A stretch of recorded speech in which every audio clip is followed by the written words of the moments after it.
11ই March 2025 আমার 2বার lieutenant যেতে হয়েছে, কারণ পেটে প্রবলেম চলছে। মানে খাওয়ার মধ্যে কোনো কিছু মিশিয়ে দিয়েছে, তার জন্য পেটে প্রবলেম হচ্ছে। এটা 11ই মার্চ 2025 তারিখ। আজ 12ই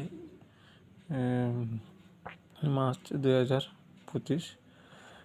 আজকেও এইরকম প্রবলেম হচ্ছে, লেফটেন্যান্ট বাড়ি যাচ্ছে, কিন্তু খাবারের মধ্যে সব কিছু মিশিয়ে দিচ্ছে। তার জন্য পড়াশোনার আমি আবেদন করছি পড়াশোনার জন্য, তাদের বিরুদ্ধে নেওয়ার ব্যবস্থা নেই। যত্নমূলক গীতামূলক সমর্থক তাদের বিরুদ্ধে নেওয়ার ব্যবস্থা নেই, নিয়ে তাদেরকে আইনত ব্যবস্থা নিয়ে তাদেরকে আইনের ব্যবস্থা নেয় যেন পড়াশোনা